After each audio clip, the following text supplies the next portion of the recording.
Fazendo só um retrocessozinho básico, na nossa última aula nós começamos a falar sobre a graça e a gente deu uma parada justamente na graça eficaz, né? Graça eficaz a gente viu que é a graça que leva a efeito o propósito para o qual ela foi enviada. Melhor dizendo, a gente parou na graça... Foi a graça eficaz mesmo? Foi.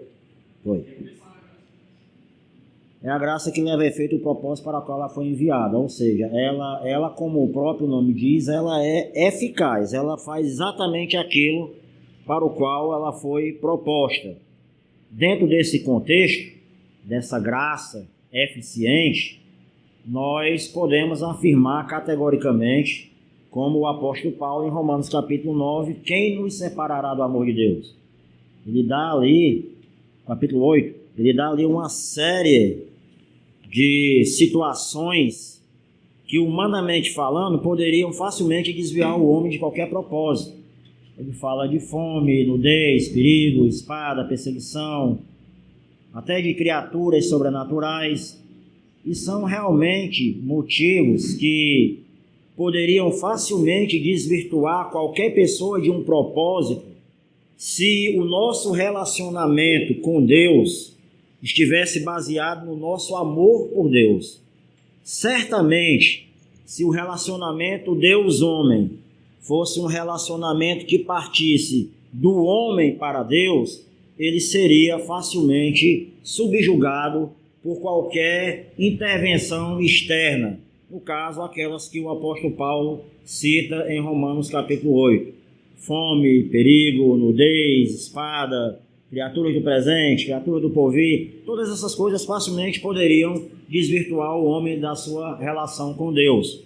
Nós encontramos costumeiramente, e até mesmo nós, quando ainda não temos uma fé bem alicerçada, quando a gente passa por um determinado percalço na nossa vida espiritual, uma dificuldade financeira, uma crise de enfermidade no lar, um problema conjugal, um problema familiar a partir dos filhos e tal, quando a pressão familiar é muito grande, alguns crentes que não estão com a sua fé totalmente fundamentada, eles chegam a desfalecer e passam a se tornarem apáticos no exercício da sua fé, ou como algumas pessoas preferem chamar, se desviam, se desmotivam, se desviam. Aí você encontra essa pessoa, rapaz, foi o que aconteceu, você estava tão bem e tal, pai, muito problema, muita dificuldade, eu não aguentei a pressão. Então eles têm essas explicações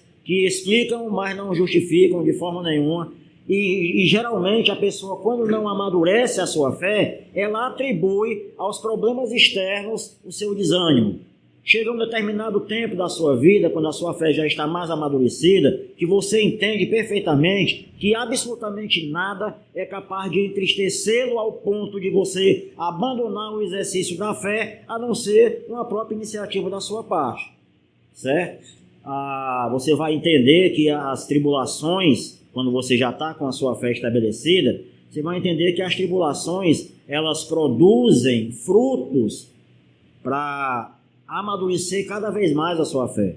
De acordo com o apóstolo Paulo, em Romanos capítulo 5, a tribulação ela acaba sendo uma bênção, né? Porque ela vai fortalecendo a árvore de forma que você vai ficando cada vez mais estabilizado à medida que a tribulação vem e você vai, com a graça de Deus, superando essa tribulação. Então, a graça eficaz, ela vai justamente nos dar essa certeza de que absolutamente nada nos separará do amor de Deus, porque o amor de Deus ele está fundamentado, a nossa relação com Deus, ela não está fundamentada no nosso amor por Ele, mas sim na pessoa do Senhor Jesus Cristo, né? Tem uma canção bem antiga, aliás, eu conheço essa canção, conheci essa canção ainda com 7 anos de idade, quando a minha mãe me levava para a igreja católica, que era aquele segura na mão de Deus, né? Segura na mão de Deus. Hoje eu entendo que se o meu relacionamento com Deus for a partir do fato de eu segurar na mão de Deus, eu estou perdido. Porque vai chegar um momento em que a minha mão vai cansar e eu vou soltar a mão de Deus. E eu entendo hoje que é Ele que segura na minha mão, porque se fosse diferente, se fosse de outra forma, se o relacionamento eu e Deus fosse partir de mim mesmo, certamente ele não existiria mais, né? Então, nós vemos a teologia do Novo Testamento, mais especificamente, aquilo que o apóstolo Paulo ensina, nos faz entender que a totalidade da nossa redenção, ela já foi realizada em Cristo.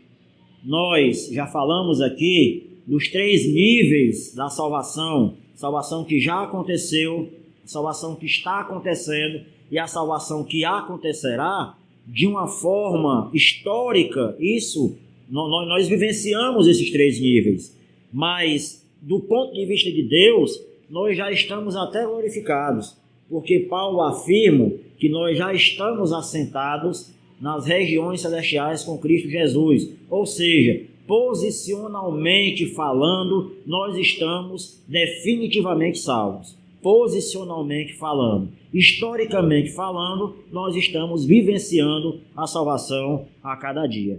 Segundo Timóteo 2,19, tem uma passagem muito interessante que diz o seguinte: entretanto, o firme fundamento de Deus permanece inabalável e selado com esta inscrição: o Senhor conhece quem lhe pertence. Olha que coisa maravilhosa.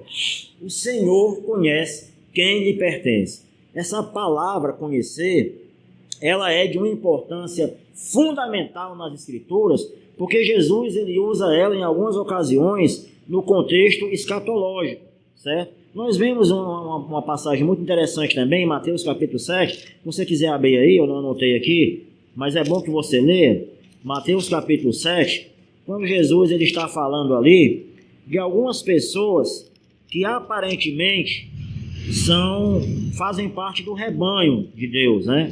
Do rebanho do Senhor Jesus. Mateus capítulo 7, você vai ver quando Jesus ele fala categoricamente acerca dessa questão de ele nos conhecer, ou de conhecer os seus. A partir do versículo 21, ele diz assim: nem todo aquele que me diz Senhor, Senhor entrará no reino dos céus, mas apenas aquele que faz a vontade de meu Pai que está nos céus. Muitos me dirão naquele dia: Senhor, Senhor, não profetizamos em teu nome? Em teu nome não expulsamos os demônios e não realizamos muitos milagres? Então eu lhes direi claramente: nunca os conheci. Afaste-se de mim, vós que praticam iniquidade. Então olha o termo que Jesus usará naquele dia: eu nunca os conheci. Enquanto que essa passagem de Timóteo nos afirma categoricamente que Deus conhece aqueles que lhes pertencem. Jesus vai falar também sobre isso em João capítulo 10, quando ele diz: eu conheço as minhas ovelhas me conhecem e elas me seguem. Então essa questão do conhecimento é algo de fundamental importância. Não somente conhecer a Deus, mas principalmente ser conhecido por Ele. Ser conhecido por Ele é o que é fundamental. Essa verdade, ela deve encher o nosso coração de uma certeza inabalável. Essa certeza, ela está descrita em Filipenses capítulo 1, no versículo 6, uma passagem muito conhecida que diz: aquele que começou a boa obra em vocês vai completá-la até o dia de Cristo Jesus. Mais uma vez, nós vamos invocar o que está escrito no livro de Hebreus: Jesus Cristo é o autor e o consumador da nossa fé. Ele não somente insere essa fé nos nossos corações, como ele trabalha essa fé diariamente até o dia em que irá consumá-la com a nossa glorificação. Nós iremos ver agora a graça irresistível. É o outro tipo de graça. Não é questão de tipo, são categorias da mesma graça, né? A graça irresistível é a graça que não pode ser rejeitada. Por que ela não pode ser rejeitada? Porque a obra de Deus sempre causa o efeito que ela visa, assim também não é possível que seja rejeitada a graça irresistível, certo? Nós temos inúmeras passagens que poderiam nos dar fundamento para essa afirmação. Entre outras, eu separei aqui 3. Isaías 43, 13, nós vemos uma passagem que é muito usada entre os pentecostais. Eles só usam uma frase desse versículo, né? E eu vou usar essa frase também, é muito conhecida, onde Deus afirma, né? Agindo Deus, quem impedirá, né? Na versão NVI está um pouco diferente. Eu já dei uma visitada lá na NVI, está um pouco diferente, mas o significado é o mesmo. Quando Deus age, não há quem possa impedir a ação de Deus, em circunstância nenhuma. Não há uma circunstância sequer onde a ação de Deus possa ser impedida por qualquer outra coisa. Jó 42 e 2, né? O momento em que Jó se encontra com a verdade de Deus e ele entende que tudo aquilo que ele conheceu de Deus era muito subjetivo, né? E Jó afirma no final do seu livro: eu sei que podes fazer todas as coisas e nenhum dos teus planos podem ser frustrados. Não há como você entender um Deus que é todo-poderoso, que é soberano acima de qualquer coisa, e de repente não ter condição de levar a cabo as suas determinações. Onde estaria a soberania de Deus se ele pudesse ser barrado nos seus propósitos por qualquer outra situação externa? Como ficaria a soberania de Deus? Como eu classificaria essa soberania se ela pudesse ser impedida por qualquer que fosse a coisa? Ou pela vontade do homem, ou pela vontade do diabo? Onde ficaria a soberania de Deus? De que forma eu entenderia essa soberania se ela pudesse ser interditada nos seus propósitos, certo? A Bíblia, ela deixa claro que Deus faz absolutamente aquilo que ele quer fazer, certo? Muitas das situações são completamente inexplicáveis para nós. Nós ouvimos recentemente uma mensagem, acho que uns 2 ou 3 domingos atrás, uma mensagem pelo pastor Giliário falando acerca do profeta Elias, né? Existe um momento peculiar na vida de Elias, onde Deus manda ele se alojar à beira de um riacho, e ele fica lá o tempo inteiro. A comida quem traz é Deus. Agora, como é que Deus traz essa comida? Deus manda cair do céu? Não. Deus usa corvos. Corvos são aves de rapina. Ele usa corvos para trazerem carne para o profeta Elias. Isso, de uma forma racional, seria impossível, porque na hora que o corvo visse o bocado de carne, ele não ia pensar em profeta, ele ia comer a carne todinha e o profeta que se explodisse, né, de fome. Então nós vemos aí Deus, na sua soberania, ordenando aos corvos que levem carne para o profeta. Nós vemos na sua soberania Deus, no livro do profeta Jonas, ordenando a um peixe que engula Jonas e o transporte para o local onde Deus quer que ele esteja. Nós vemos na sua soberania Deus ordenando o vento, ordenando lagartinha para comer a árvore que Jonas estava abrigado. Então são coisas tão tremendas que não há como você colocar em questão a soberania de Deus. Por isso que Jó afirma: nenhum dos seus propósitos podem ser obstruídos, né? Podem ser frustrados. Isaías capítulo 55, versículo 11, está escrito assim: assim também ocorre com a palavra que sai da minha boca.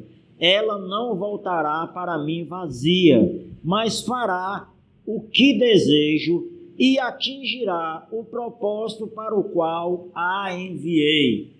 Toda palavra que sai da boca de Deus, ela atinge o propósito para o qual ela foi designada. Isso dentro do plano temporal de Deus. Não quer dizer que a coisa vai acontecer exatamente após a sua afirmação, ainda que seja Deus que fala. Porque Deus fala muitas coisas que se cumprem dezenas de anos depois, mas ela sempre fará aquilo para o qual ela foi designada. Eu me lembro, meus queridos, que o meu primeiro contato com o Evangelho, eu tinha 9 anos de idade. Eu estava jogando de bola e a gente estava jogando perto da casa de umas crentes, de uma crente que tinha um bocado de crente lá perto dela, aquelas crentes do cabelão e tal, das antigas mesmo, crente das antigas. E a bola foi parar perto das crentes lá, né? E ficou todo mundo com medo, porque os crentes antigos eram conhecidos por serem bem rígidos e tal, e ficou todo mundo com medo de pegar a bola, né?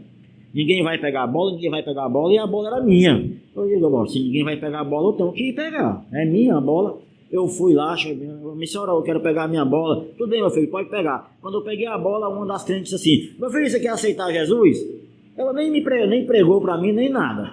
Ela só disse isso. Meu filho, você quer aceitar Jesus? Eu com 9 anos de idade. Jesus? Eu disse, eu quero.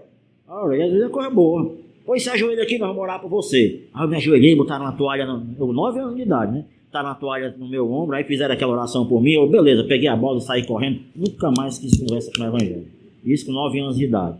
Com 18, 19 anos de idade, eu tive o primeiro confronto com a palavra de Deus, e eu entendo que naquele dia que eu me ajoelhei com 9 anos de idade, houve um certo propósito da parte de Deus. Não é que a palavra tenha sido semeada ali, mesmo porque tem coisas que nós iremos falar aqui que defendem que nós realmente somos escolhidos por Deus antes da criação do mundo, né? Isso é um mistério que ninguém vai conseguir explicar. Mas o que eu estou querendo dizer é que uma mensagem que você prega para alguém, ela sempre vai atingir o efeito que Deus quer que ela atinja. Se não for hoje, posteriormente. Paulo vai dizer que uns plantam, outros regam, outros colhem. Nem todo mundo tem um privilégio de regar, plantar e colher. Alguns têm uma função só. Você pode perceber que tem pessoas que vão para um culto, ela já foi muito evangelizada, né? Você já evangelizou para alguém várias vezes e tal, e aquela pessoa, quando você faz o apelo, ela nunca, não aceito não e tal, pai, você não quer não, eu oro por você, não, deixar para outro dia. Aí de repente ele vai para um culto longe da sua casa, longe de você, e ele escuta ali uma mensagem, naquele dia a mensagem ela é impactante no coração dele, aí ele vai lá na frente, aceita, entre aspas, Jesus como Salvador. Aí olha só, não foi aquela mensagem necessariamente que despertou a fé no coração daquela pessoa. Aquela fé já tinha sido semeada por você ou por uma outra pessoa. Mas naquele dia, aquela mensagem daquele pregador, ela serviu como uma espécie de colheita. Alguém foi lá e colheu o que foi semeado por outra pessoa. Eu espero que vocês estejam entendendo, né? Nem todo mundo que prega, nem todo mundo que semeia é o que colhe. Às vezes você prega, alguém lá na frente vai colher a semeadora da sua pregação. Mas sempre a palavra de Deus vai fazer aquilo para o qual ela foi designada. Isso quer dizer que todo mundo que você pregar vai ser salvo? De forma nenhuma. De forma nenhuma. Se o propósito de Deus na vida daquela pessoa não for salvar, aquela palavra vai entrar por um ouvido e vai sair pelo outro. Certo? Se Deus não tiver o propósito de salvar aquela pessoa. Mas, irmão, Deus tem o propósito de salvar todo mundo. Nós entendemos pela Escritura que não. Porque se eu escuto Jó dizer, nenhum dos teus propósitos podem ser frustrados, e eu dizer que Deus tem um propósito de salvar todo ser humano, então todo ser humano deveria ser salvo. Se nenhum dos propósitos de Deus podem ser frustrados, e Deus tem um propósito de salvar todo mundo seria salvo. E nós sabemos que nem todo mundo é salvo. Nós vamos estudar de forma mais específica essa questão da salvação.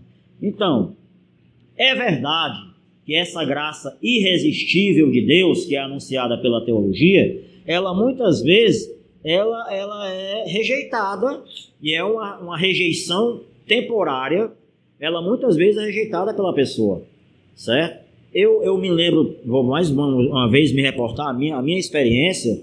A pessoa que me evangelizou foi um jovem que era drogado junto comigo. Ele teve uma doença muito forte, acabou que ele foi internado na Santa Casa. Lá ele teve uma experiência com o Evangelho, e quando ele saiu de lá, ele saiu na tentativa de resgatar os amigos dele que se drogavam junto com ele. E um dos que ele escolheu fui eu, né? Esse cara ficava martelando no meu juízo a palavra de Deus, certo? Pregava, e eu não. Ou seja, o eleito, ainda que seja eleito, em muitas situações, ele vai rejeitar aquela palavra temporariamente. O apóstolo Paulo, ele rejeitou temporariamente a ação dessa graça. Você vê que quando Jesus dialoga com o apóstolo Paulo, naquele momento da queda do apóstolo, lá na viagem rumo a Damasco, Jesus diz assim: duro para ti é recalcitrar contra os meus aguilhões. O que Jesus está querendo dizer? Que Paulo estava esperneando, rejeitando a ação de Jesus de salvá-lo. Mas onde é que a gente vê Jesus pregando para Paulo? Nós vimos várias ações na vida de Paulo que serviriam perfeitamente como uma pregação, ainda que não necessariamente por palavras, na vida daquele apóstolo. Perceba que a Bíblia ela narra o momento em que os algozes de Estevão, eles colocam as suas vestes aos pés do apóstolo Paulo. O apóstolo Paulo, ele testemunha o apedrejamento de Estevão. E no apedrejamento de Estevão acontece algo que Paulo nunca na vida havia presenciado. Enquanto Estevão está sendo apedrejado, ao invés de gritar de dores, de espernear de agonia, Estevão está orando pelos seus algozes, da mesma forma como Jesus fez. Estevão está pedindo a Deus que perdoe aquelas pessoas que o estão assassinando. Então há várias ocasiões em que Paulo testemunha algo de absolutamente sobrenatural na ação dos cristãos que estão sendo ou martirizados ou aprisionados. Quantas vezes Paulo invadiu a casa de alguns cristãos antes da sua conversão e ao invés de escutar impropérios por conta daqueles que estavam sendo arrastados à força de suas residências, eles escutavam aquelas pessoas ali glorificarem a Deus por conta do seu sofrimento. Essas atitudes dos cristãos certamente eram uma forma de Jesus mostrar para eles o valor de servir a Jesus. Tanto... o conteúdo do que eles falavam. Exato. Eu não ia falar, vou sair matando esse povo só porque vou matar. Eles sabiam que era. Paulo não era um doido. Não, agora a convicção que Paulo tinha era que estava fazendo algo para Deus. Né? Ele era... Para poder fazer um negócio desse falando, eu estou fazendo algo para Deus, eu tenho que saber o que esses caras estão falando. Com certeza Paulo sabia pelo menos um pouco do conteúdo daquilo ali. Não, outra coisa, a Bíblia não registra isso, certo? A Bíblia não registra em momento nenhum. Mas as idades de Paulo e de Jesus são muito parecidas. É possível que em algum momento, visto que Paulo foi ensinado quando criança, quando jovem, ensinado em Jerusalém por Gamaliel, é possível que, lógico que nesse período não, né? Mas como ele tinha muito acesso a Jerusalém, é possível que Paulo já tenha escutado algum sermão de Jesus? É possível. Não há nenhuma narrativa na Bíblia que nos faça entender isso. Mas é possível que ele tenha escutado alguma pregação de Jesus. Porque o Jesus ele foi taxado pela grande maioria das pessoas como um profeta qualquer. Vocês estão lembrados que está escrito lá, nós já falamos em algumas ocasiões, que está escrito lá em Mateus capítulo 16, o conceito que as pessoas tinham de Jesus, o conceito meramente humano que as pessoas tinham de Jesus, é que ele era mais um profeta, certo? A revelação de que ele é filho de Deus, ela parte de Deus para as pessoas, e não das pessoas para Deus. Eles tinham um conceito de que Jesus era um profeta. É possível que Paulo tenha escutado Jesus? É possível. Não está na Bíblia isso. É uma possibilidade, não está na Bíblia. O fato é que Jesus deixa claro que já estava batendo na porta de Paulo, né?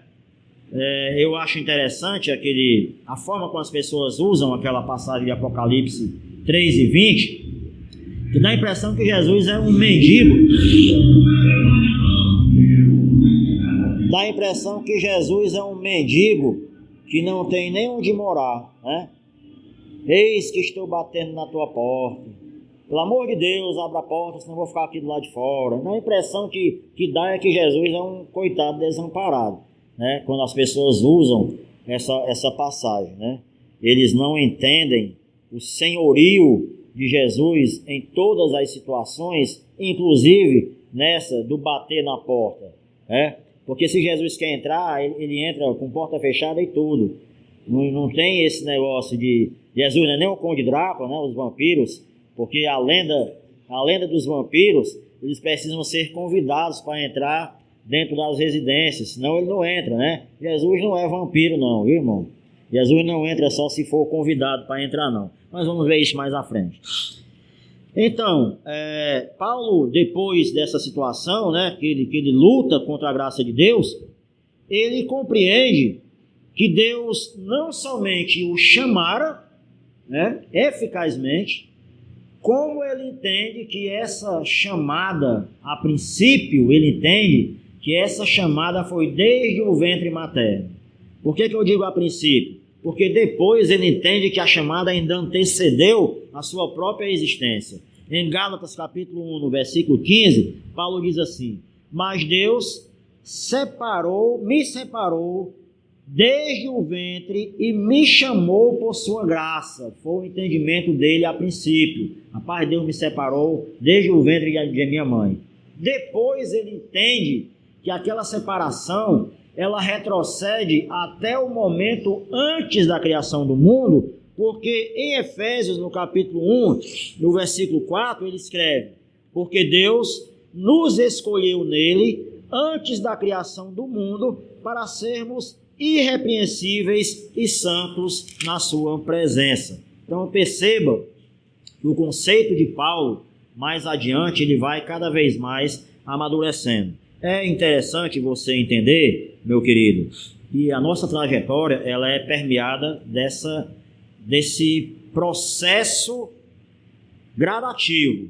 Quanto mais você anda com Deus, mais você vai aprendendo acerca de Deus, mais a sua fé vai amadurecendo. Algumas coisas que antes você não podia, você passa a poder. Algumas coisas que você antes não entendia, você passa a entender. Alguns conceitos que você tinha no passado são amadurecidos à medida que você vai conhecendo a palavra de Deus. Eu citei para vocês aqui, quando eu ia no supermercado, que ia comprar uma coisa e não dava para me pagar, eu voltava na seção e ia deixar lá, porque eu entendia que se eu não fosse deixar, eu estava pecando. Isso é uma bobagem.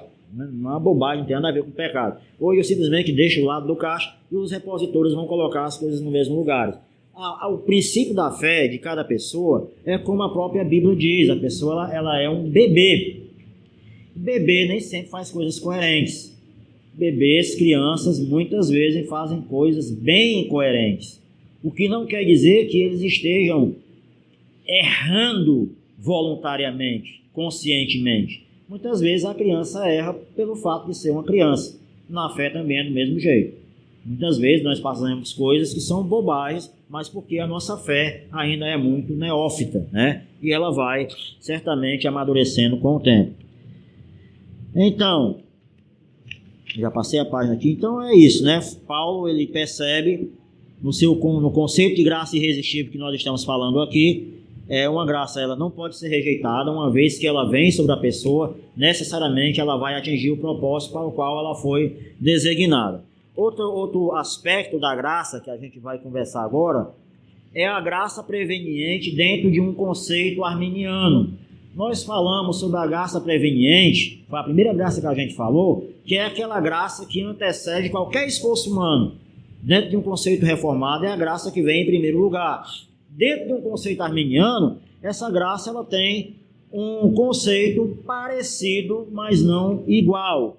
De acordo com a doutrina da graça preveniente, entre os arminianos, ela é uma ação sobrenatural de graça e misericórdia da parte de Deus, onde Deus restaura a todos os seres humanos o livre-arbítrio perdido na queda de Adão. O conceito de graça preveniente dentro da teologia arminiana é uma ação sobrenatural da graça e da misericórdia de Deus que restaura o livre-arbítrio que foi perdido na queda quando Adão cometeu aquele deslize lá. O que é que a graça preveniente arminiana afirma? Que Deus, eles afirmam a total depravação, certo? Mas eles afirmam também que Deus, ele exerce uma espécie de graça sobre todos os homens, e essa graça, ela capacita o ser humano a aceitar a Jesus, a receber a Jesus como seu Salvador. Essa graça, ela proporciona às pessoas a capacidade de escolher ou de rejeitar a Deus. Dentro de um conceito reformado, o ser humano não tem essa capacidade de si mesmo, de aceitar ou de rejeitar.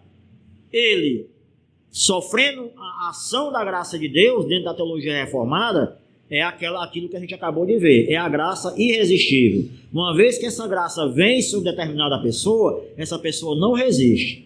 Os seus conceitos, os seus valores, principalmente espirituais, eles são transformados por Deus. Deus arranca o coração de pedra, coloca o coração de carne, Deus coloca novos pensamentos dentro daquela pessoa, o Espírito Santo age ali na vida daquela pessoa e ela recebe a salvação de Deus. Dentro da graça preveniente, no conceito arminiano, essa mesma graça age sobre a pessoa, mas ela não é irresistível. A pessoa tem a capacidade de aceitá-la ou de recusá-la. E é interessante que eles usam um versículo, o próprio Armínio cita esse versículo, que está lá em João capítulo 1, no versículo 9, ele afirma que essa expressão aqui, ela defende a ação da graça preveniente. Olha o que está escrito em João 1:9. Estava chegando ao mundo a verdadeira luz que ilumina todos os homens. Então ele pega esse versículo aqui e cria essa teologia da graça preveniente em cima desse versículo. Essa aqui é a principal passagem que eles afirmam para defender essa ação de Deus em todos os homens. Nós entendemos dentro da doutrina reformada que essa graça irresistível de Deus, ela não age em todas as pessoas. Se ela agisse em todas as pessoas receberiam Jesus como Senhor e Salvador da sua vida. Ela age nos eleitos. Dentro da doutrina arminiana, ela age em todos os homens, mas ela não é irresistível. É uma graça preveniente, é uma graça sem a qual o homem jamais aceitaria Jesus, mas é uma graça que ela pode ser rejeitada pelo livre-arbítrio do ser humano. Agora veja, como o mesmo evangelista que cita essa passagem, que defende, entre aspas, defende, porque eu acho muito vazio, a pessoa criar uma teologia de graça preveniente em cima de uma passagem como essa, eu acho meio sem sentido. Mas em João, no capítulo 3, no versículo 19, tem uma passagem que seria uma espécie de complemento para essa afirmação de João 1:9. E bem, compare, 1:9 diz assim: estava chegando ao mundo a verdadeira luz que ilumina todos os homens. Em 3:19 diz assim: este é o julgamento. A luz veio ao mundo, olha a luz e olha o mundo de novo aí. Mas os homens amaram as trevas e não a luz. Certo? O mesmo evangelista que cita uma passagem que para o Armínio ela serve como base para fundamentar a sua teologia da graça preveniente, ela mostra que a luz vindo ao mundo, ela é rejeitada pelos homens porque os homens amam mais as trevas do que a luz. E esse pensamento ele comunga com várias passagens da Escritura que nós já vimos aqui. Quando se fala da total depravação do ser humano, esse pensamento comunga com os versículos que defendem a total depravação. Porque a luz veio ao mundo, mas os homens amaram mais as trevas do que a luz, porque as suas obras eram más, né? Então a gente vê que não há muito fundamento aí nesse ponto de alicerce para essa doutrina da graça preveniente dentro do ponto de vista arminiano.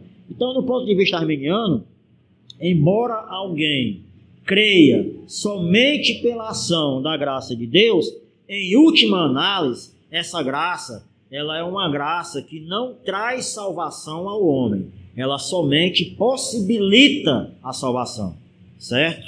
Esse é o conceito arminiano. A salvação no conceito arminiano não é uma obra concluída por Jesus. É uma obra que ele faz e deixa a porta aberta. Quem quiser, entra. Quem não quiser, vai ficar do lado de fora. Se fosse assim, pelo histórico da mentalidade, da tendência natural do homem, homem nenhum passaria pela porta da salvação. O que a Bíblia nos faz entender é isso, certo? Se a salvação não fosse uma obra efetuada por Jesus de uma forma completa, certamente teria sido um tiro no pé que Deus teria dado em si mesmo, porque passaria por tudo que passou em Jesus e homem nenhum ia querer ser salvo, certo? A salvação é uma possibilidade e não uma realidade dentro do contexto arminiano. Agora nós iremos ver uma das palavras que nós citamos na aula anterior, que é a palavra monergismo, que tem a ver com essa questão da salvação. O que é monergismo? Monergismo é uma palavra grega que consiste de duas partes principais.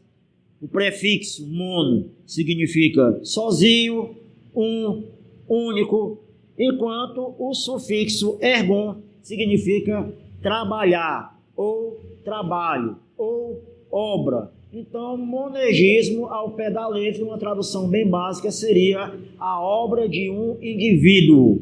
É isso que significa, em primeira instância, a palavra monergismo, a obra de um indivíduo. Na teologia, monergismo é a doutrina de que o Espírito Santo é o único agente eficaz na regeneração do ser humano, ou seja, no novo nascimento. Que a vontade humana, ela não possui nenhuma inclinação para a santidade, até que ela seja regenerada pelo Espírito Santo.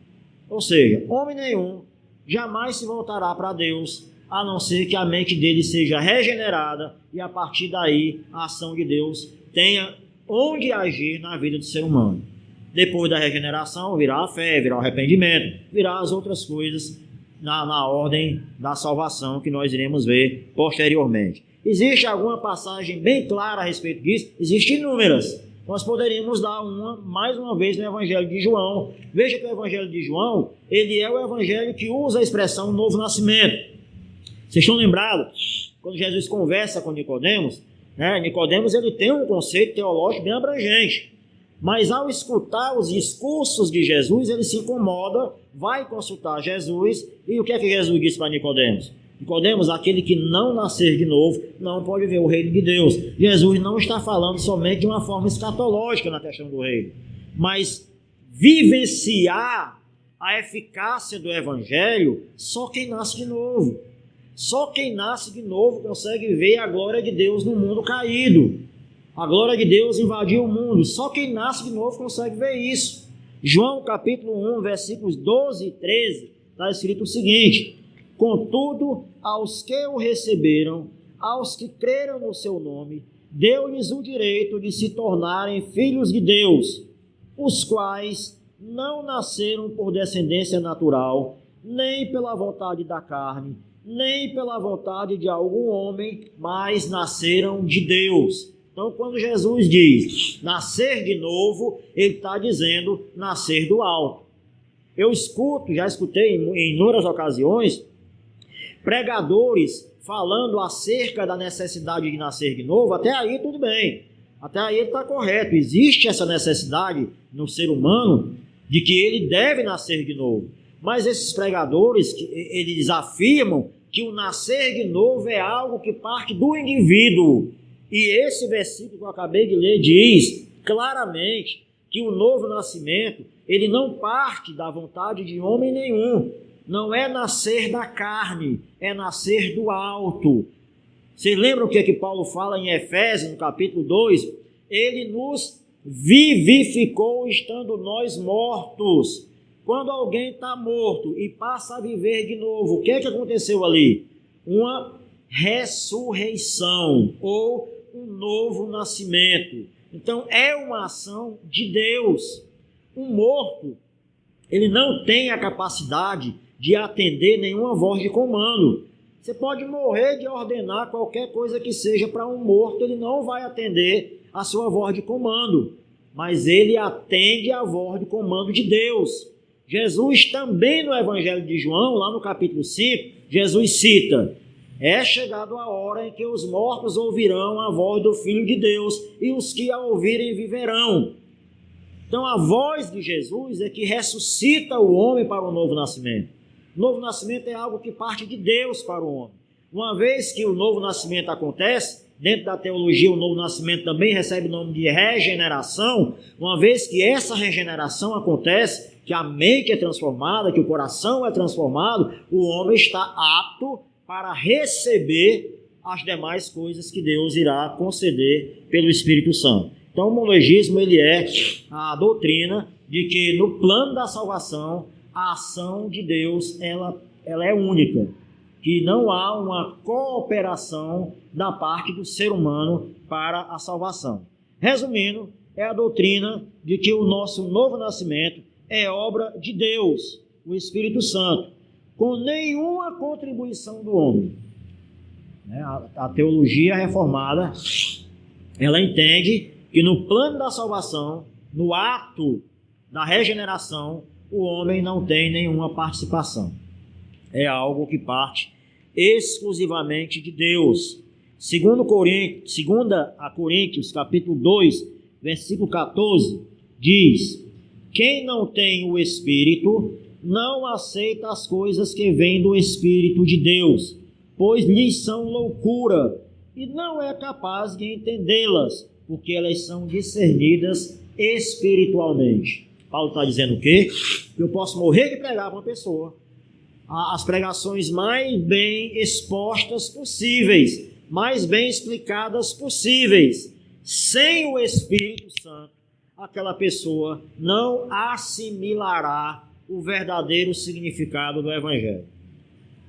Conheço inúmeras pessoas que leem a Bíblia. Por exemplo, um amigo meu encontrou comigo uma certa vez. Tu agora é crente e tal? Sim, sou crente. Rapaz, eu estou lendo a Bíblia, já estou lá em 2 Crônicas, mas não fala de Jesus não, né? Aí eu disse, cara, começa de novo, né? Começa de novo, porque se você ainda não conseguiu encontrar Jesus, já está em 2 Crônicas, ainda não conseguiu encontrar Jesus, é porque realmente não tem o nome Jesus no Antigo Testamento, né? Se você não encontrou Jesus chegando em 2 Crônicas, comece de novo, porque a sua leitura não está valendo de nada. Mas a questão é que, sem ser pelo Espírito Santo, homem nenhum consegue entender as Escrituras. Não dá, irmão.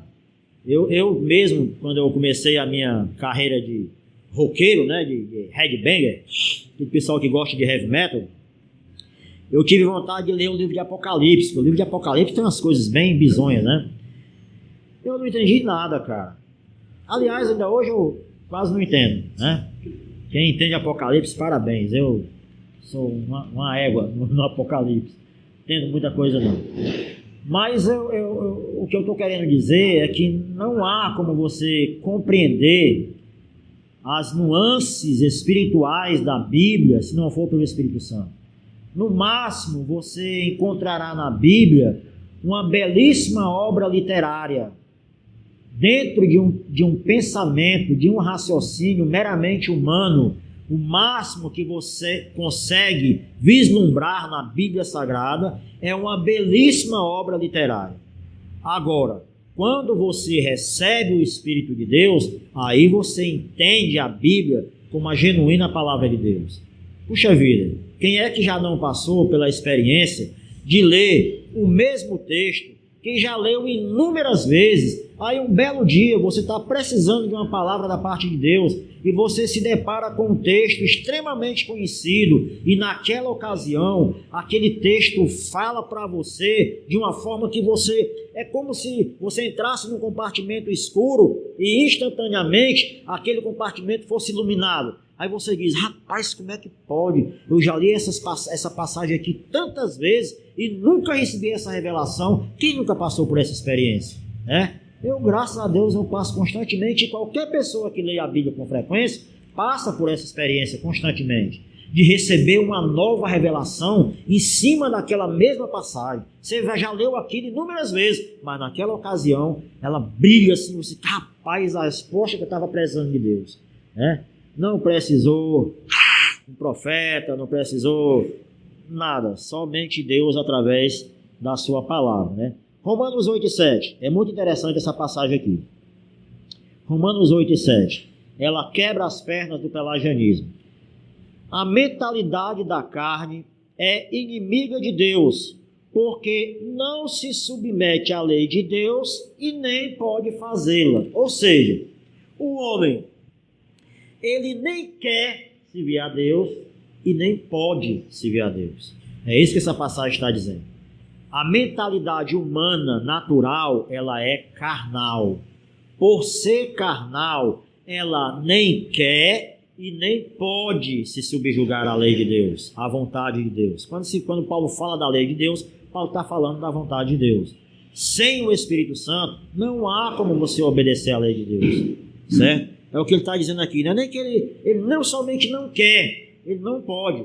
Ele não quer, mas se quisesse não poderia. E ele ratifica isso aqui no capítulo 3 de Romanos também. Quando diz, não há quem busque a Deus, não há quem entenda a Deus. E quando ele cita essas passagens, está falando de passagens do Antigo Testamento, de Salmos, de Eclesiastes. Ele está simplesmente reverberando aquilo que Deus já revelou no Antigo Testamento.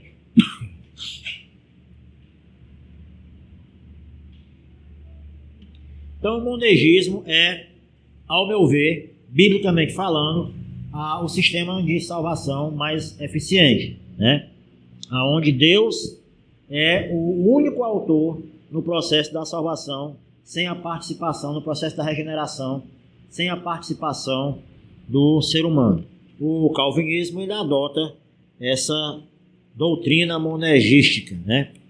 O homem ele permanece resistente a todos os chamados externos do Evangelho, até que o Espírito venha e o chame internamente. Aí quando essa chamada de Deus ela vem sobre o ser humano, não há como o ser humano recusar. Eu até já citei aqui como os incrédulos entendem isso mais do que os crentes, né? Às vezes a gente prega para uma pessoa e eles são bem radicais e na sua tentativa de fugir do Evangelho eles dizem assim: pai, no dia que Deus me chamar eu vou. Ele não consegue entender que uma pregação é uma espécie de chamado de Deus, mas ele diz: no dia que Deus me chamar eu vou. Infelizmente ele está certo, né? Isso não quer dizer que a gente não deva pregar. Nós devemos pregar indistintamente a todas as pessoas, devemos pregar. Agora, devemos entender também que essa ação da palavra de Deus, ela só sucederá no dia que Deus realmente levar essa palavra até o solo do coração do ouvinte. Nós só podemos atingir até o ouvido do espectador. Qualquer que seja a mensagem, ela só pode atingir até o ouvido do espectador. Quem vai conduzir a mensagem do Evangelho ao coração, ao âmago do ser humano, é o Espírito Santo. E isso ele fará no tempo que ele quiser, em quem ele quiser. A ideia da graça eficaz, que ela é irresistível, ela ganha até contornos assim para a prática cristã. Porque se de fato depender do ser humano, se de fato a salvação depender do ser humano, eu não haveria sentido eu chegar para uma irmã e dizer que ela, ou um irmão, que ela deveria orar para que Deus salvasse o seu esposo, Deus salvasse o seu filho, ou salvasse qualquer que quer que seja. Já que, em última instância, depende exclusivamente do indivíduo dizer sim, então a minha oração ela se torna vazia. Porque eu vou estar orando diante de um Deus que, em última instância, ele não vai fazer. Quem vai fazer de fato é o indivíduo quem vai responder. Então, ao invés de eu ficar orando, não seria melhor eu arrumar meios, jeitos de levar esse indivíduo a se convencer de que ele precisa de Jesus? Nem que fosse na tapa, né? Nem que fosse na tapa. Então, é o ponto que eu quero chegar. Quando a gente reconhece que de fato é Deus, que é Deus que opera e que não depende do indivíduo corresponder àquilo, a gente passa muito mais tempo em oração, porque a gente sabe que é Deus quem vai fazer. Mas quando a gente ameniza isso e acha que de fato é o ser humano, o que a gente vai fazer? A gente vai fazer um culto que agrade de alguma forma aquele indivíduo a tomar aquela decisão, porque não é Deus. A gente tem que arrumar formas persuasão, de né? persuadir ele. Você está conseguindo entender? Com certeza. Dessa forma, o entendimento da doutrina monergística me leva a orar mais, a uma prática de oração mais intensa, porque eu sei que eu dependo de Deus, o indivíduo depende de Deus, e é Deus quem vai fazer aquilo. Digamos que você possa dialogar com Deus. Aí você diga assim: Senhor, gostaria que você salvasse o meu pai ou a minha mãe. Aí Deus, tudo bem, beleza, vou lá agir na vida deles. Aí Deus vai lá, dispensa aquela quantidade de graça, a pessoa recusa a salvação. Aí quando no seu próximo encontro com Deus, Deus vai dizer o quê? Sinto muito, mas eu fui lá, eu fiz de tudo, eu realmente bati na porta, mas a pessoa não abriu, lamento, não posso salvar o seu pai, não posso salvar a sua mãe, porque não quer ser salvo. É isso que o entendimento de negar essa concepção de graça eficaz, de acreditar na ação solitária ou única do Espírito Santo, nos faz entender que não há como Deus salvar ninguém. Porque se o cara não quiser ser salvo, Deus não pode salvar. E é esse pensamento da grande maioria dos evangélicos.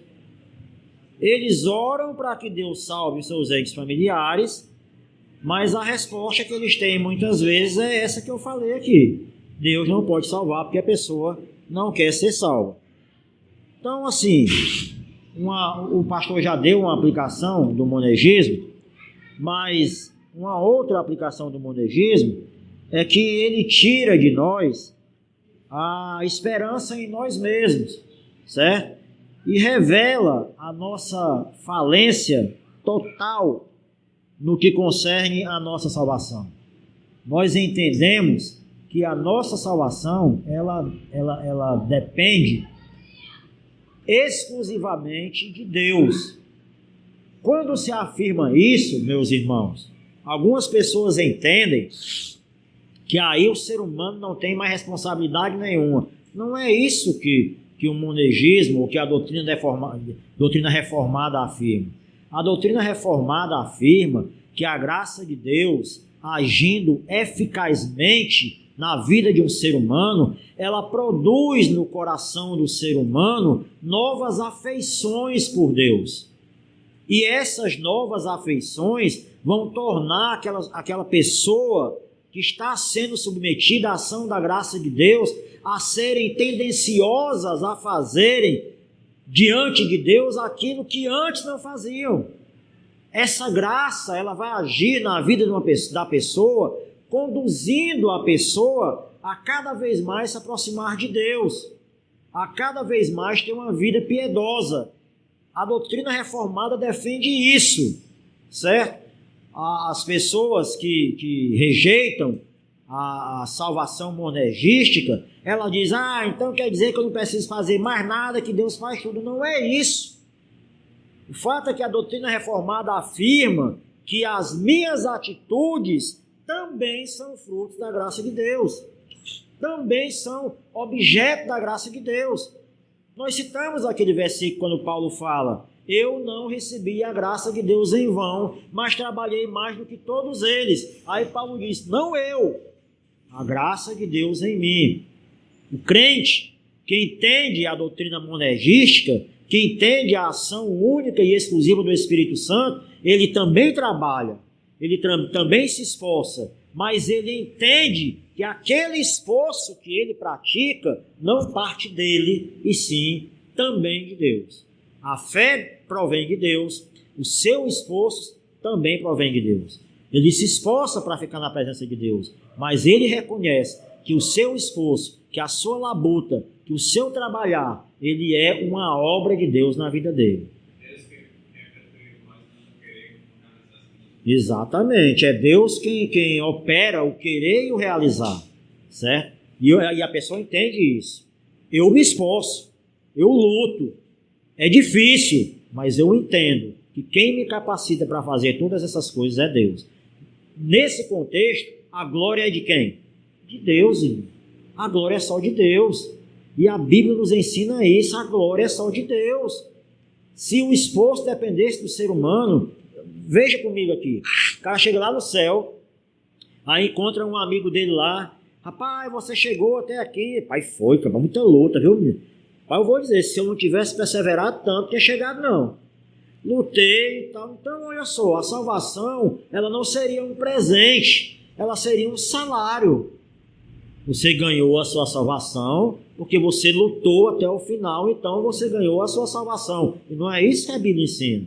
A Bíblia ensina que eu lutei até o final justamente porque sou um salvo. Persevero porque sou salvo. Luto porque sou salvo. Busco a Deus porque sou salvo, meu coração foi transformado, a minha mente foi regenerada. Não é um esforço que parte voluntariamente de mim mesmo, porque o que parte de mim mesmo é me distanciar de Deus cada vez mais. Falar alguma coisa? É só a questão do indivíduo que foi regenerado, ele produzir nele novas afeições, né? Novos desejos. É semelhante a um carro que ele está desalinhado e ele está desalinhado para a direita, né? Ele está desalinhado para a direita. Inevitavelmente, o que o motorista, quando está dirigindo em autoestrada, o que o motorista vai ficar fazendo direto, né? O carro Quer ir para um lado, o motorista... O carro puxa para a direita. Então, é a ideia do texto de Romanos, no capítulo 8, quando Paulo diz assim, ó, quem vive segundo a carne tem a mente voltada para o que a carne deseja, inclinada, né? Para o que a carne deseja. Mas quem vive de acordo com o Espírito tem a mente voltada para o que o Espírito deseja. A mentalidade da carne é morte, mas a mentalidade do Espírito é vida e paz. A mentalidade da carne é inimiga de Deus, porque não se submete à lei de Deus, nem pode fazê-lo. Quem é dominado pela carne não pode agradar a Deus. Então, vocês não estão sob o domínio da carne, mas sob o domínio do Espírito, se de fato o Espírito de Deus habita em vocês. A ideia de fato, depois da regeneração, o crente vai produzir obras inclinadas para o Espírito, isso é inevitável. É o que o texto está dizendo aqui. O Espírito Santo habita na pessoa. Em Gálatas, Paulo fala que Deus concede ao homem o Espírito do seu Filho, o que o faz clamar, Paizinho querido, né? Abba Pai. Então é tão maravilhoso você compreender isso, meus queridos, porque quando você, olha só, um judeu tradicional, ele não tem o privilégio de orar a Deus, se dirigindo a Deus como Paizinho querido. Quando nós nos prostramos em adoração e invocamos o nome do Pai Celestial e a gente diz, da mesma forma como um filho nosso se dirige a nós, quando está querendo alguma coisa, ô meu paizinho, né? O filho gosta de persuadir os pais usando essa expressão Paizinho querido. Então quando você em oração, em adoração, você se dirige a Deus como Paizinho querido, pode ter certeza que naquele momento ali é o Espírito de Jesus em você fazendo aquela oração, onde você se reporta a Deus não somente como o Todo-Poderoso, como o Soberano, como o Inacessível, como o totalmente outro, mas como o seu Paizinho querido. É o Espírito de Jesus em você que produz essa tendência de fazer a vontade de Deus. O que torna a coisa mais fácil? Não é fácil. É difícil. Mas sem o Espírito Santo, você não quer de jeito nenhum. Sem o Espírito de Jesus na sua vida, você não quer de jeito nenhum. Deixa eu passar aí esse negócio aí.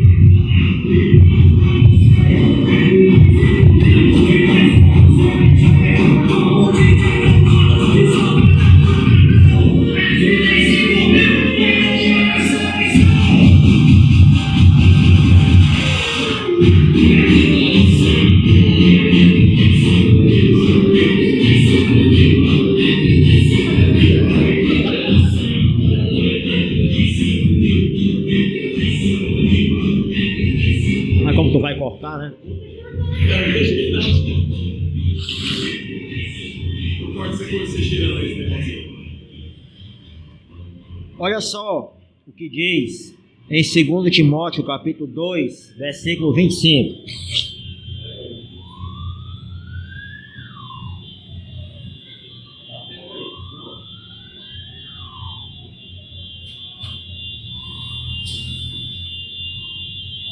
Fosse um bocado de crente fazendo um negócio desse, né?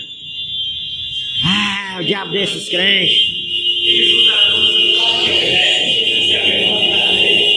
Capitão Wagner passou em cima do carro. Capitão Wagner.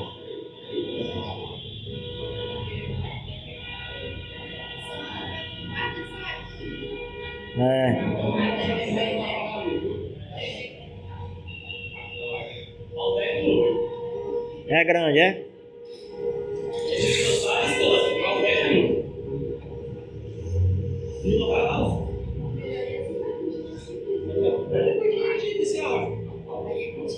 Obrigado, vocês são legal, amo vocês.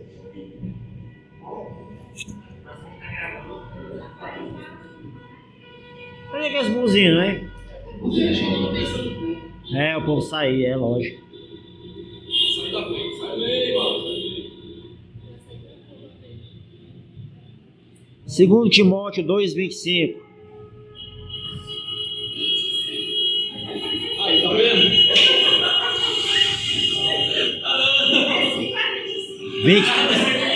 2,25.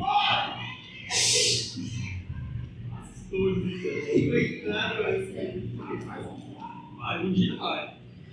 2,25, 2 Timóteo diz assim: deve corrigir com mansidão os que se lhe opõem, na esperança de que Deus lhe conceda o arrependimento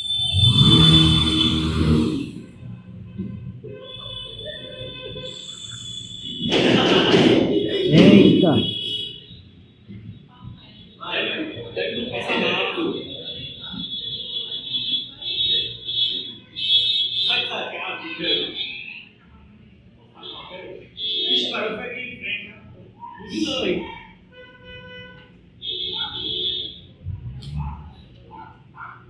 Eita, tem um cachorro aí, ó. Aí, tem um cachorro aí. Rapaz.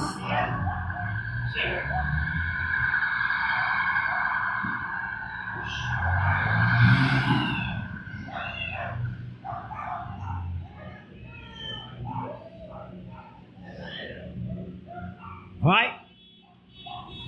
Vai nada.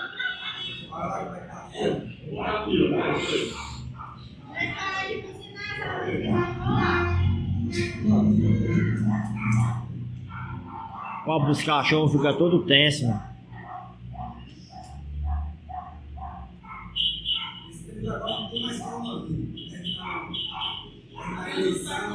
É, ó.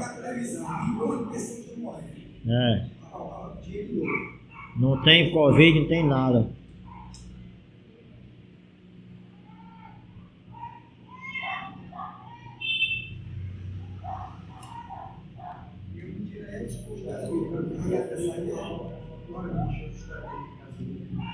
É.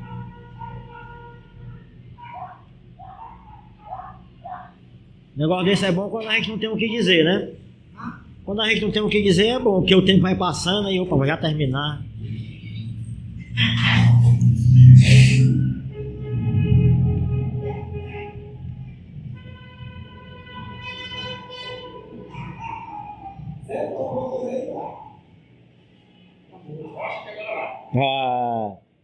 Então vamos lá, 2 Timóteo 2,25. Deve corrigir com mansidão os que se lhe opõem, na esperança de que Deus lhe conceda o arrependimento, levando-o ao conhecimento da verdade. Então são duas ações que Paulo atribui a Deus quando ele está falando com Timóteo.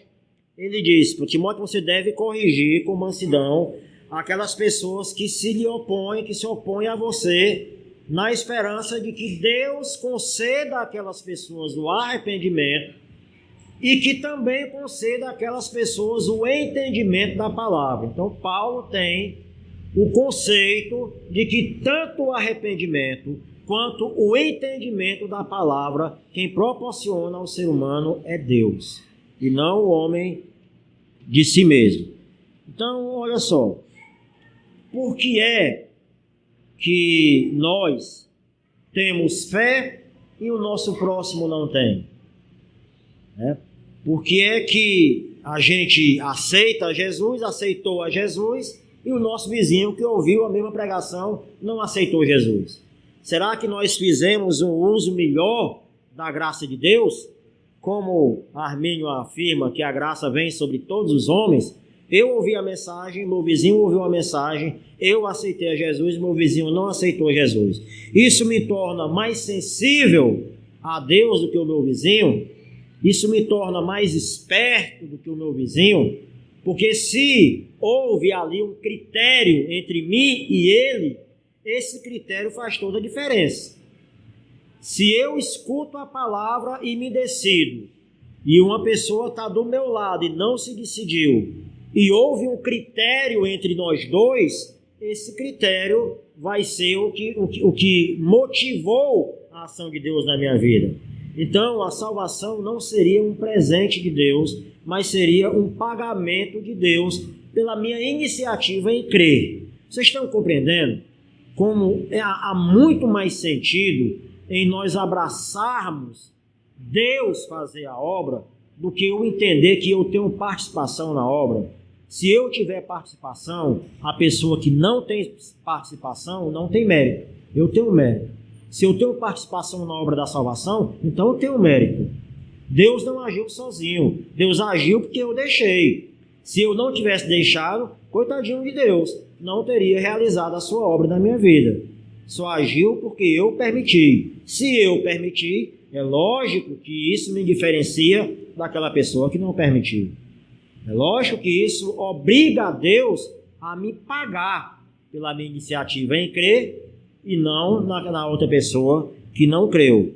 Eu espero que vocês estejam compreendendo, porque esse conceito é muito importante. Abraçar esse conceito de que é Deus quem faz, que é Deus quem opera, tanto querer quanto realizar, é abraçar um conceito bíblico. É uma palavra de Deus isso daí. Não é o ensinamento dos homens. O problema é que se você começou pela obra, você tem que terminar por ela, né? Se você começou com uma decisão sua, uma capacidade sua, você tem que segurar essa salvação com sua própria força até o final. Com certeza. Aí é que você se perde por completo, né? Porque se você abraçar essa concepção de ser salvo pelas obras, como está citando o pastor aí, você vai ter que ir nessa iniciativa aí até o fim. O que é que acontece? Você vai ser salvo pela lei. Isso não existe. Mas digamos que, tudo bem, você decidiu ser salvo pelas suas próprias obras. Se você tropeçar em um dos pontos, fatalmente, você vai ser acusado de todos os demais. Certo? Então não há. O livro de Gálatas, ele está recheado de informações a esse respeito, no que consiste no fato de que aqueles que querem ser salvos pelas obras fatalmente serão condenados. A lei nunca teve o objetivo de salvar ninguém. Ainda existem crentes que acreditam que no Antigo Testamento o homem era salvo pela lei. Ainda está recheado de crentes hoje em dia que acreditam isso. Não. Hoje, no Novo Testamento, o homem é salvo pela graça. Mas no Antigo Testamento, o homem era salvo pela lei. Tem muita gente que acredita nisso. Só que nunca foi o propósito da lei salvar o ser humano. Pelo contrário, a lei, ela serve, segundo o apóstolo Paulo, como uma espécie de termômetro. Como é que o termômetro funciona? Você percebe que a temperatura de alguém está um pouco elevada, você coloca o termômetro naquela pessoa e o termômetro vai diagnosticar o nível febril daquela pessoa. Mas a pessoa está com 39 graus de febre. Como é que eu vou curar a febre daquela pessoa? Eu tiro o termômetro da axila da pessoa e dou para ela chupar até a febre baixar, não é isso? Sim ou não? É óbvio que não. O termômetro não serve para baixar a sua febre.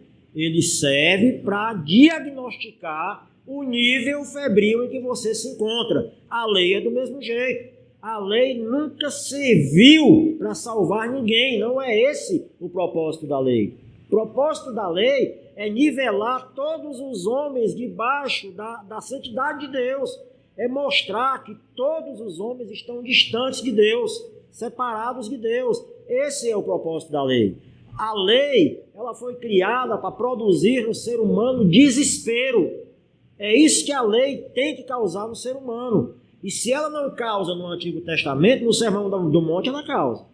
No Sermão do Monte, o homem é levado ao desespero. Por quê? Porque ao passo em que no Antigo Testamento não matarás, era não tirar a vida de alguém, no Sermão da Montanha, não matar é nem odiar alguém.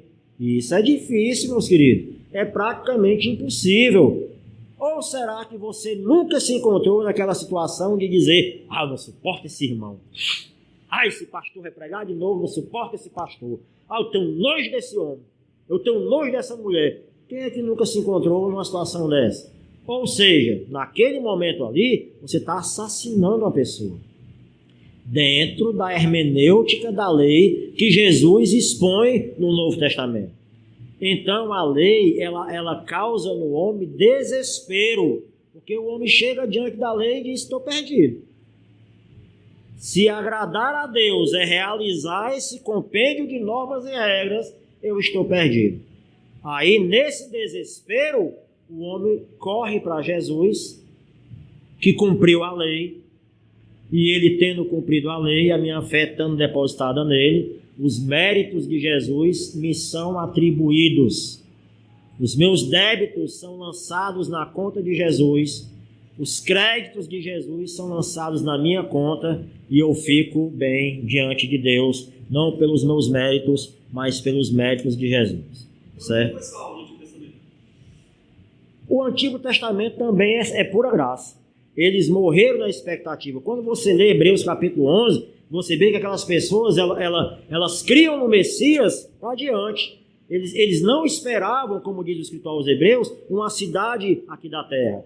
A esperança no coração deles era uma cidade celestial. Eles criam num evangelho que não era necessariamente o evangelho da cruz, porque eles não tinham essa perspectiva, mas eles tinham a perspectiva do Messias. Eles tinham a perspectiva de que os seus pecados jamais seriam salvos pelos seus esforços próprios. Isso os que foram salvos, não os que simplesmente abraçaram a lei como via de regra e prática, como manual de regra.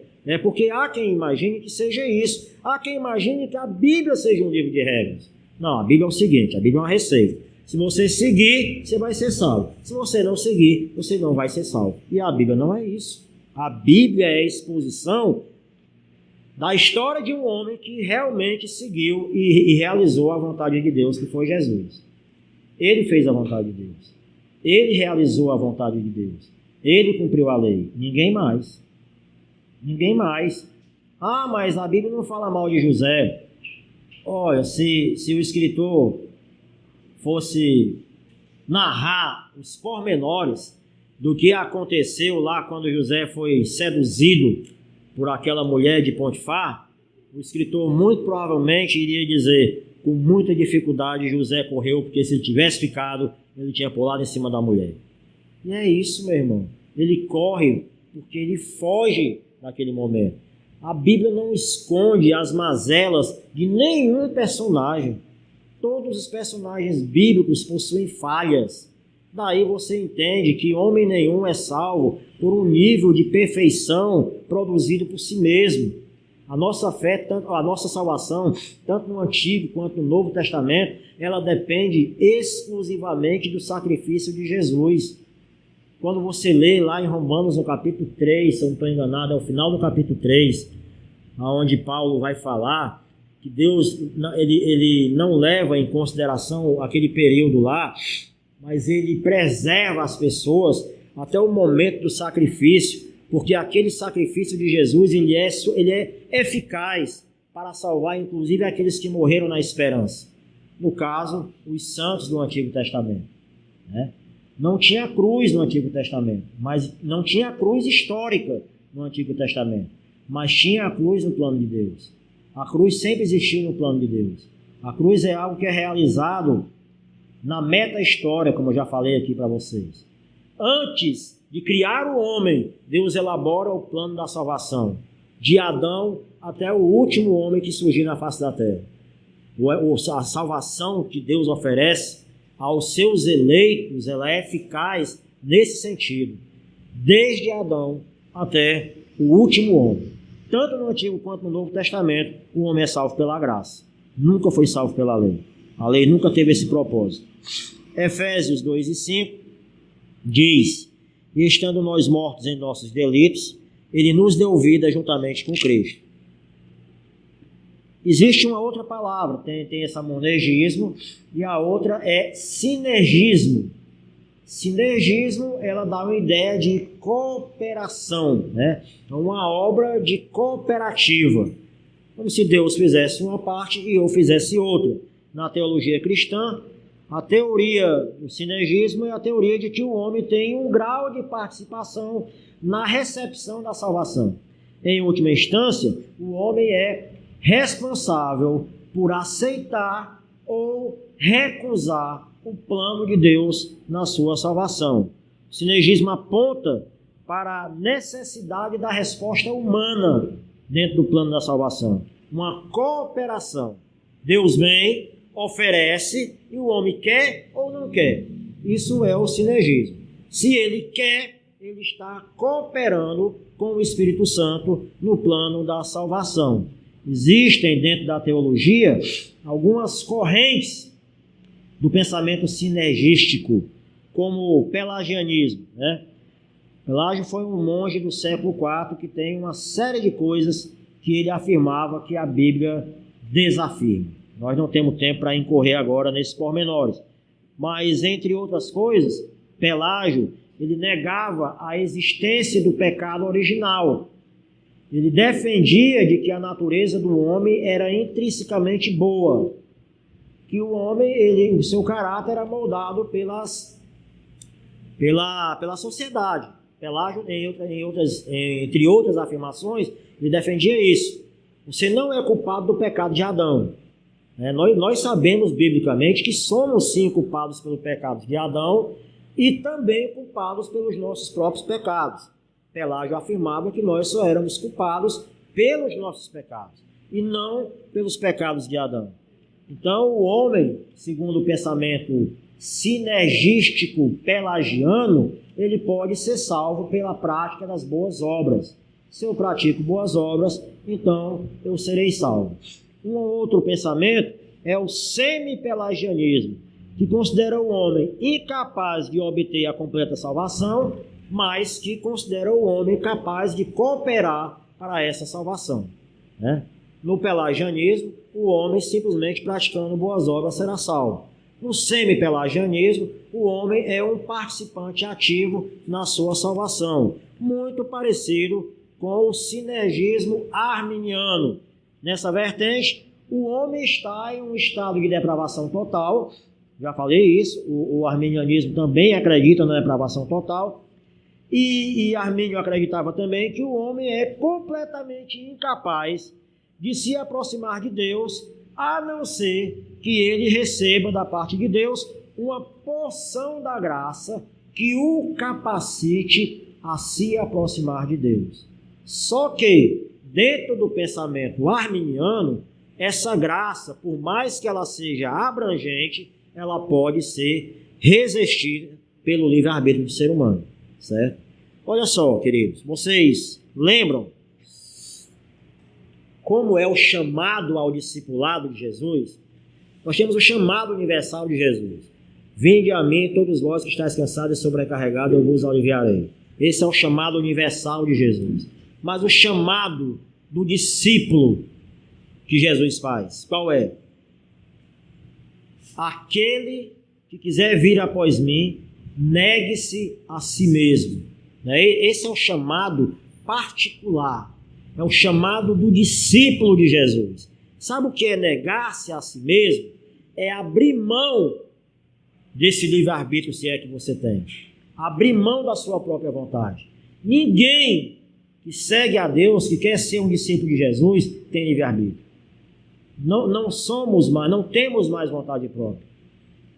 Se o homem faz questão de ter vontade própria, no conceito arminiano, o homem tem um livre-arbítrio, na hora que Jesus chega para chamá-lo para ser seu discípulo, a primeira coisa que a pessoa tem que abrir mão é da sua própria vontade. Não dá para seguir a Deus fazendo a própria vontade. Não tem como. A nossa vontade fatalmente nos distanciará de Deus. Nós vemos isso. Nós falamos na aula sobre predestinação que a coisa que o diabo quer que você faça é a sua própria vontade. O diabo não tem uma vontade específica dele. A vontade do diabo é que você faça a sua própria vontade. Fazendo a sua própria vontade, fatalmente você estará contrariando a vontade de Deus, e esse é o ponto do diabo. O ponto do diabo é fazer com que você contrarie a vontade de Deus, fazendo a sua própria vontade. Jesus chama ao discipulado, convidando você. A palavra certa não seria convidar, mas determinando que você, para segui-lo, deve abrir mão da sua própria vontade. Negue-se a si mesmo, né? E aí então você me segue. Então esse é o ponto de vista sinergista arminiano. Tem uma ação de Deus, mas ela pode ser resistida, certo? Agora vem duas palavras que é difícil até de se pronunciar. Rapaz, até escrever é difícil. Não, mas eu acho que dá para escrever. Primeira palavra. Infralapsarianismo. Parece Labrastrube de canto, né? A segunda palavra é sublapsarianismo. Deixa eu ajeitar isso aqui.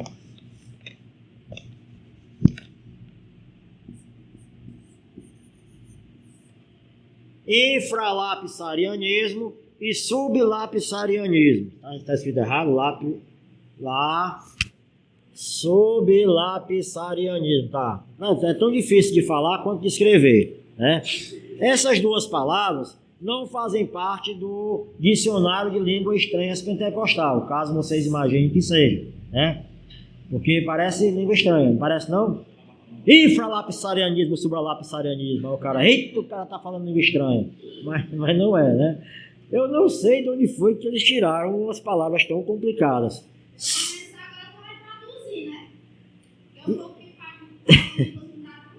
Traduz não. Pois é, os conceitos são interessantes. São interessantes. E não há aqui, nesses dois conceitos, embora eles sejam diferentes, não é que um conceito seja calvinista e o outro seja arminiano, porque os dois conceitos são calvinistas. Tanto o infralapsarianismo quanto o supralapsarianismo, eles são conceitos da doutrina reformada calvinista, né? Então, a doutrina da predestinação, ela nem sempre foi apresentada da mesma forma. Não há um consenso absolutamente comum também na doutrina da predestinação, principalmente nos dias da Reforma, né? Naquela época lá da Reforma, surgiram gradativamente duas diferentes concepções, principalmente durante a chamada controvérsia arminiana. Nós não temos tempo para abranger com muita precisão essa questão da controvérsia arminiana, mas vou falar em rápidas palavras aqui, o mínimo possível para você se situar no tempo histórico. Ainda hoje existem pessoas que imaginam que Calvino e Armínio viviam debatendo nos meios de comunicação, cada um defendendo o seu ponto de vista, né? Se fala tanto sobre calvinismo e arminianismo que a ideia que se tem é que tanto Calvino como Pelágio viviam se encontrando, né, no programa da Fátima Bernardes, por exemplo, para debater, para dialogar, né, cada um defendendo o seu ponto de vista. Calvino falava uma coisa, Armínio falava outra, Armínio falava uma coisa, Calvino falava outra. Tem gente que acha que as coisas aconteceram dessa forma. Só que, quando Calvino morreu, Armínio tinha 4 anos de idade. Ou seja, eles nunca se encontraram, certo? Eles nunca se encontraram. Já com Armínio, ele inclusive aprendeu teologia inicialmente com um dos discípulos mais proeminentes de João Calvino, que foi o Teodoro Beza, ou é Bezal, não sei bem a pronúncia, eu acho que é Beza, né? Teodoro Beza. Armínio era aluno desse cidadão. Só que ele começou a ter problemas com a questão da eleição. Armínio começou a ter problemas com a questão da eleição.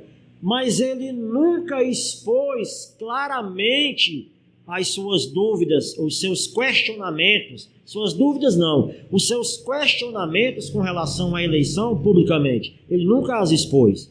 Ele foi convidado para ser professor numa universidade, ele defendia a confissão de fé belga, foi um dos propósitos que ele afirmou quando foi convidado para ser professor dessa universidade. Ele ensinava de uma forma normal, visto que todo mundo era calvinista na Holanda, só que nas aulas particulares, aí ele levantava questionamentos. Era como se eu fosse um arminiano, aqui na frente do pastor Giliad, eu defendesse o ponto de vista calvinista, mas se algum de vocês fosse na minha casa, eu começasse a expor os meus próprios pensamentos. Era isso que Armínio fazia. Armínio expunha os seus pensamentos particulares em aulas particulares. Na universidade, o ensino dele era calvinista. O ensino dele estava em comum acordo com a confissão belga. Mas nas aulas particulares, ele expunha os seus questionamentos, principalmente na questão da eleição, certo? Quando Armínio morre, como eu disse aqui, Armínio nunca expôs publicamente os seus questionamentos. Quando Armínio morre, os seus alunos mais proeminentes que criam os chamados pontos do arminianismo, que ficou conhecido como a remonstrância, e eles ficaram conhecidos como os remonstrantes. Por conta disso, dessa afirmação que ia de encontro às afirmações da confissão belga no que diz respeito aos quesitos da eleição, principalmente, que surgiu a necessidade da elaboração de um sínodo, de um concílio para julgar esses arminianos, não Armínio. Armínio nunca foi exposto a julgamento, os arminianos foram expostos a julgamento. Então, durante esse período aí, que é chamada controvérsia arminiana, onde os alunos de Armínio começaram a expor os pensamentos ocultos de Armínio, eu digo ocultos porque nunca foram expostos publicamente, nesse período havia 2 concepções acerca da doutrina da eleição: infralapsarianismo, sublapsarianismo, ou supralapsarianismo. Pode falar. A gente contextualizar isso na nossa época, né?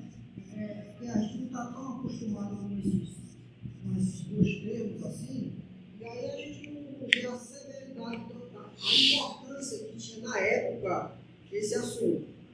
Mas vamos imaginar assim hoje, né? Tipo assim, a gente tinha uma congregação aqui, a gente se reúne para adorar a Deus, e de repente as 2 pessoas começam a.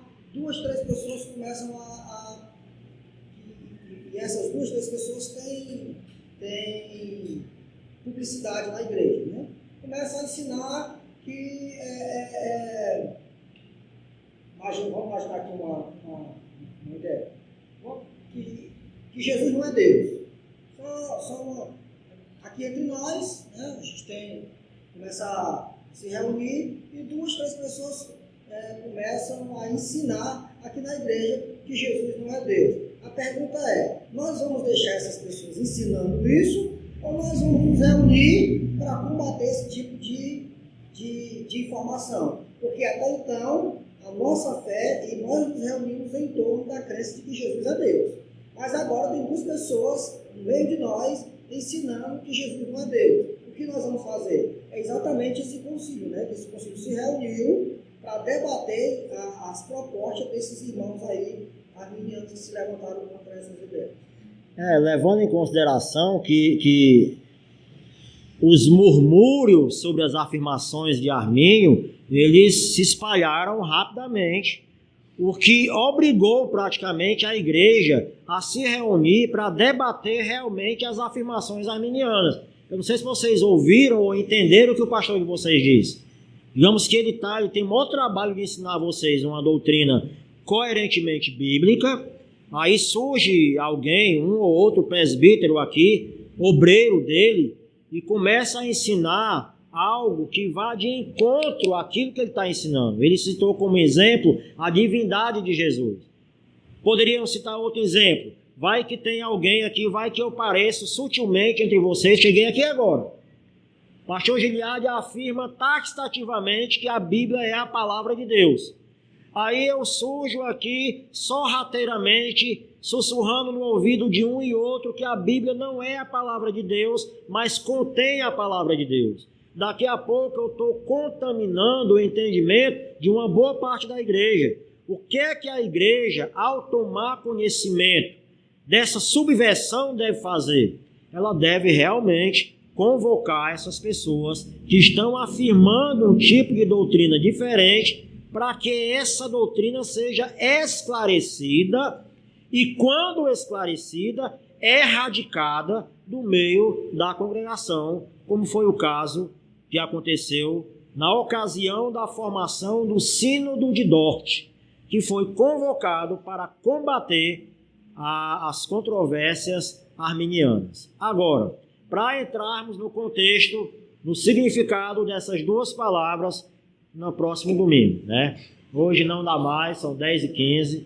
Vocês vão passar a semana falando em língua estranha aí, pensando nessas duas palavras, que no próximo domingo a gente vai ver que não tem mistério nenhum na explicação, mas é um mistério profundo no seu significado. Então que Deus em Cristo nos abençoe.